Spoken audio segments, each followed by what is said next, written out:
For them, it is a pleasure to burn. We all know who are we dealing with. Russia is run by men who want to make it a norm, burning lives, destroying cities and villages, dividing people and erasing national borders through war.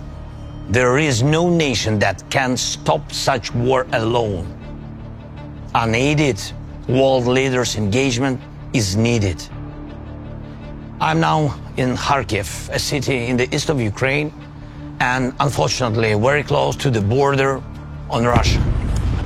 What does it mean for Kharkiv? A third year of constant terror. More than 1 million of people in this city. And every night and every day, Russian army is shelling the city, mostly with S-300 missiles. These are air defense missiles which Russia employs to terrorize the land. There is not a single district or street in the Kharkiv that hasn't suffered from this regular cruelty. Russia added strikes with guided aerial bombs. Russian aviation comes close to our state border and launches these bombs straight on the city. It is a weapon of indiscriminate destruction.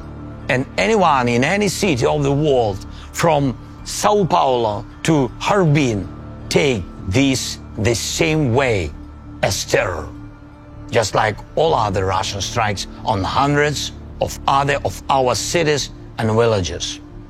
Some of them, once booming with life, are now burned to ashes, people less. A burnt out emptiness, the most horrible consequence of war. War that we didn't want in Ukraine, that we haven't provoked, and in which Ukraine is defending itself from Russian attempts to seize our resources and territories and destroy our national identity. And the world sees it. Behind me are the books burned down by Russian missiles. It was one of the largest publishing houses in Ukraine. People got injured here. Unfortunately, there are people killed. Temperature of burning here hasn't managed to totally reach for 451 degrees Fahrenheit. But that's what the leaders of Russia need and want, even higher temperatures. And not only on the sovereign territory of Ukraine, Russia is threatening almost all of its neighbor countries.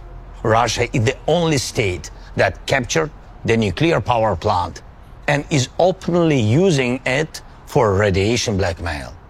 There is nothing that wouldn't become a weapon for Russia, including hunger. And exactly this the world felt when Ukraine was hit by Russian naval blockade. Russia is the only source of aggression and constantly tries to expand the war. Right now, these days, we are defending ourselves 60 kilometers northeast from this place, from yet another attempt of the Russian assault. Russia is preparing for offensive actions also 90 kilometers northwest from here. They gather another group of troops near our border. The one who does all this doesn't want peace. Does Russia want a dialogue? Ukraine had the world's largest experience of lies from Russian during negotiations. Lies that in particular was Russian cover-up for preparing this war. And that's exactly why global efforts are needed. Global Peace Summit of the leaders whom Russia will not be able to deceive.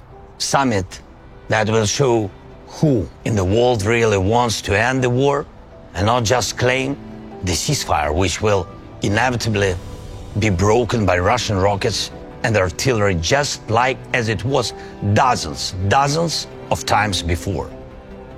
Together with Switzerland, we are preparing such summits. It starts on June 15th. More than 80 countries confirmed they will come. And we continue to work with the leaders, inviting them to join the summit.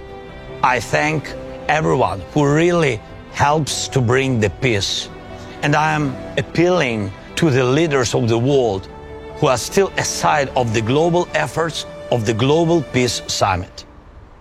To President Biden, the leader of the United States, and to President Xi, the leader of China, we do not want the UN Charter to be burned down just like these books. And I hope you don't want to either. Please show your leadership in advancing the peace, real peace, not just a pause between the strikes. The efforts of global majority are the best guarantee that all commitments will be fulfilled. Please support the Peace Summit with your personal leadership and participation. For all of us, it should be a pleasure to make peace.